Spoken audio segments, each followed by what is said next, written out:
السلام علیکم ورحمۃ اللہ وبرکاتہ۔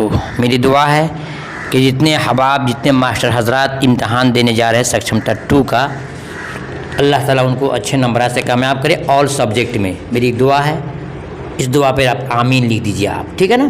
انشاءاللہ آپ کا آمین لکھنا بیکار نہیں جائے گا۔ آئیے آپ کے سامنے، ہم نے اس سے پہلے تو بہت سارے کوشچنس کو پڑھا دیا، اس کو بھی پڑھا دیا ہے۔ آج جو میں پڑھا رہا ہوں دوسرے انداز سے پڑھا رہا ہوں، نئے انداز سے، ٹھیک ہے نا؟ کہ کبھی آپ کا امتحان میں ایک بھی کوشچن چھوٹے نہیں، اور ہمارے پڑھانے کا انداز آپ کو اچھا لگے تو اپنے چند دوستوں میں شیئر کیجیے گا، کیونکہ اپنے لیے جینا کوئی جینا نہیں ہے۔ شاعر نے ایک شعر کہا ہے کہ کرو مہربانی اہل بری پہ، کرو مہربانی اہل زمیں پہ، خدا مہرباں ہوگا عرش بری پہ۔ کرو مہربانی اہل زمیں پہ، خدا مہرباں ہوگا عرش بری پہ۔ آپ سمجھتے ہیں کہ ہمارے آپ کے شیئر کرنے سے چند ساتھیوں کو فائدہ ہو جائے، اللہ تعالیٰ غیبی مدد سے آپ کو امتحان میں کامیاب کر دیں گے۔ آئیے جانتے ہیں چند اصطلاحات کی جانکاری جو کہ بہت ہی اہم ہے۔ یہ ٹوٹل 30 کوشچن ہے، کتنے ہیں؟ 30 ہیں۔ 30 میں سے ہر کوشچن امتحان میں آنے کا چانس رکھتا ہے، اس بات کی میری گارنٹی ہے۔ ہر کوشچن کون دے دے گا اس کی گارنٹی نہیں ہے، لیکن ہر ایک ایسا کوشچن ہے جو امتحان میں پوچھا جا سکتا ہے۔ آپ کو آبجیکٹیو سکھاؤں گا، پہلے آپ ڈیفینیشن سنیے۔ نمبر 1 میں حمد۔ حمد کسے کہتے ہیں؟ جس نظم میں اللہ کی تعریف ہو اسے حمد کہتے ہیں، ہو گیا۔ 2 میں ہے کہ نعت کسے کہتے ہیں؟ تو جس نظم میں نبی صلی اللہ علیہ وسلم کی تعریف ہو اسے نعت کہتے ہیں۔ اگر آپ نبی کے سچے عاشق ہیں تو آپ صلی اللہ علیہ وسلم ضرور لکھ دیجیے گا۔ 3 میں ہے منقبت، جس میں ولیوں کی تعریف ہو اسے منقبت کہتے ہیں، ٹھیک ہے۔ اور 4 میں ہے قصیدہ۔ تو قصیدہ کسے کہتے ہیں؟ جس میں حاکم یا حکومت یا کسی کی بھی تعریف ہو اس کو ہم قصیدہ کہتے ہیں۔ 5واں آ جائے مناجات، جس میں اللہ سے دعا کی جائے اسے مناجات کہتے ہیں۔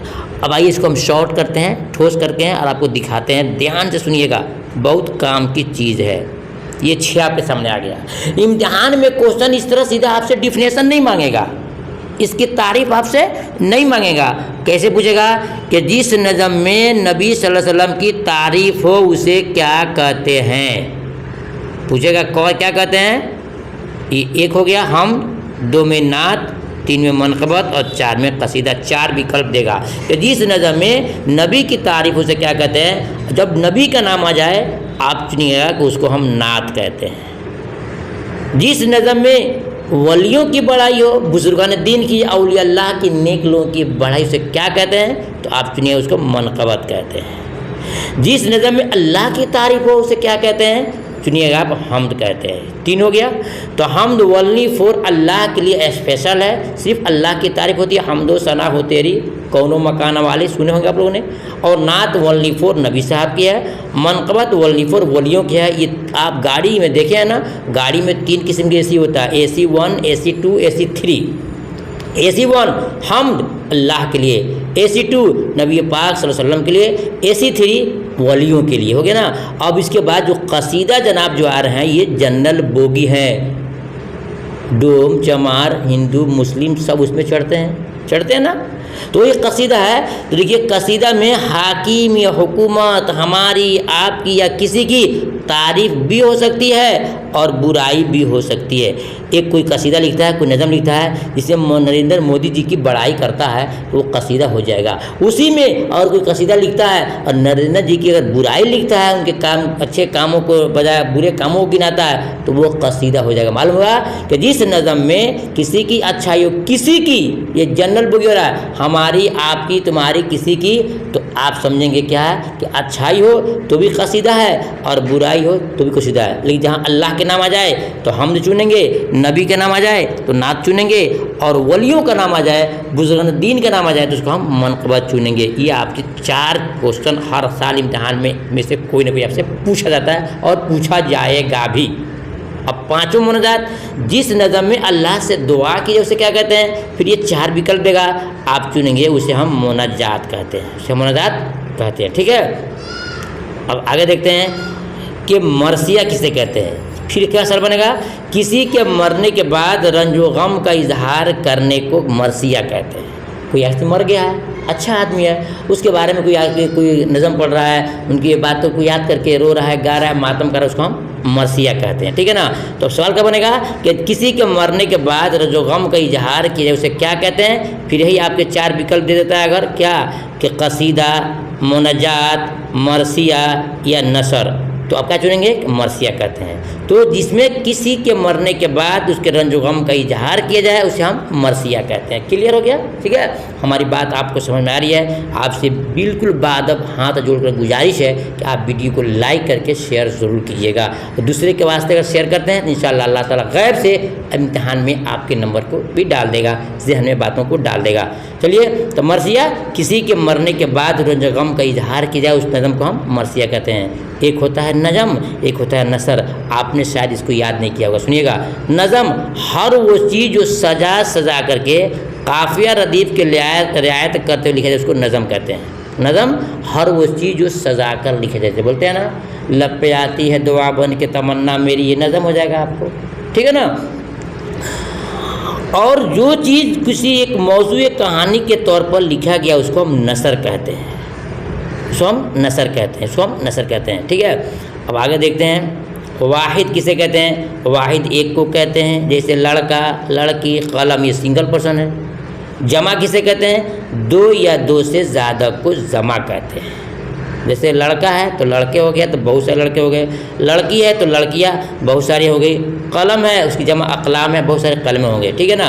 और ये जो नंबर आप देख रहे हैं या देख रही हैं, ये मेरा व्हाट्सएप नंबर है, यही मेरा कॉलिंग नंबर है, यही मेरा फ़ोन पे नंबर है। अगर आप चाहते हैं कि PDF आपको मिल जाए तो इस नंबर पे आप फ़ोन पे करके हमसे PDF आप ले सकते हैं, इंशाल्लाह मुकम्मल नोट्स आपको दिया जाएगा, मुकम्मल नोट्स आपको।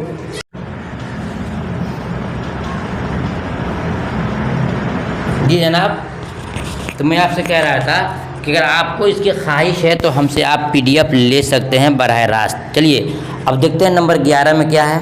नंबर 11 में है कि मुज़क्कर किसे कहते हैं। याद रखिएगा, मुज़क्कर नर यानी मर्द जाति को कहते हैं, जैसे कि लड़का और घोड़ा, लड़का घोड़ा। मोनस किसे कहते हैं? मोनस मादा को कहते हैं, औरत जाति को कहते हैं, जैसे लड़की, घोड़ी, बकरी। लड़की, घोड़ी, ऊपर लड़का, घोड़ा जब कहा हूँ तो बहुत सारी लड़कियाँ हंसने लगी कि वाह लड़का का घोड़ा कर दिएगा। सोचे कि इनका भी बदल दूँ मैं, तो लड़की और घोड़ी, यानी कि हमको दिखाना है, किसी पर तंज नहीं करना है, क्योंकि मैं भी तो लड़का हूँ। बताना यह है कि लड़की और घोड़ी ये मादा जाति हैं, यानी कि लेडीज़ हैं, ठीक है, और बकरी। अब आइए नंबर 13 में, ज़मीर के कितने सेगे होते हैं? इम्तिहान में पूछ सकता है। ज़मीर के 3 सेगे होते हैं, गायब, हाजिर, मुतकल्लिम। और पूछ सकता है यहीं पे कि ज़मीर की कितने किस्में हैं? तो ज़मीर की 5 किस्में हैं। कितने हैं? 5 किस्में हैं, इसको नोट कर लीजिएगा। ज़मीर कितनी किस्में हैं? इम्तिहान में बहुत पूछता है, बोलिएगा कि ज़मीर की 5 किस्में हैं। ज़मीर के सेगे कितने होते हैं? 3 होते हैं, गायब, हाजिर, मुतकल्लिम। आप किसे क्या कहते हैं? सुनिएगा। गायब जो मौजूद ना हो उसके लिए ज़मीर क्या है? वह सब आता है, वह और वह सब आता है। हाजिर जो मौजूद हो उसको हम हाजिर कहते हैं, उसके लिए ज़मीर तुम सब आता है। मुतकल्लिम जो बात करता है उसको मुतकल्लिम कहते हैं, उसके लिए ज़मीर में मैं और हम सब आता है। ये आपके 16 हो गए, अभी आपको 30 तक बताना है। तो देखिएगा, साबका, लाहिका, मुतरादिफ, मुतज़ाद, सिफत, मौसूफ, इन तमाम चीज़ों को आपको पढ़ाऊँगा, ध्यान से सुनिएगा। और इसी से क्वेश्चन आपके इम्तिहान में बनते हैं। ऑब्जेक्टिव कैसे बन जाता है मैं आपको दिखाऊंगा। तो याद रखिए, साबका, लाहिका, मुतरादिफ, इसको देखते चलिए आप। क्या है? साबका, लाहिका, मुतरादिफ, मुतज़ाद, सिफत, और नेक्स्ट में है मौसूफ, नेदा, मुनादा। उसके बाद से एक और इम्पोर्टेंट क्वेश्चन 25 में आएगा, दोहा, मसलस, रुबाई, मखमस, मुसद्दस, मतला और मक्ता। ये 31 तक है, मैं आपको 16 तक पढ़ाया हूँ। इंशाल्लाह जो बाकी जो है मैं आपको नेक्स्ट वीडियो में पढ़ाऊँगा। अगर आपको अच्छी लगी वीडियो तो ख्वाहिश ज़ाहिर कीजिएगा कमेंट में, इंशाल्लाह भी नेक्स्ट वीडियो आपको दे दूँगा। मिलता हूँ दूसरी वीडियो में, तब तक के अल्लाह हाफिज़।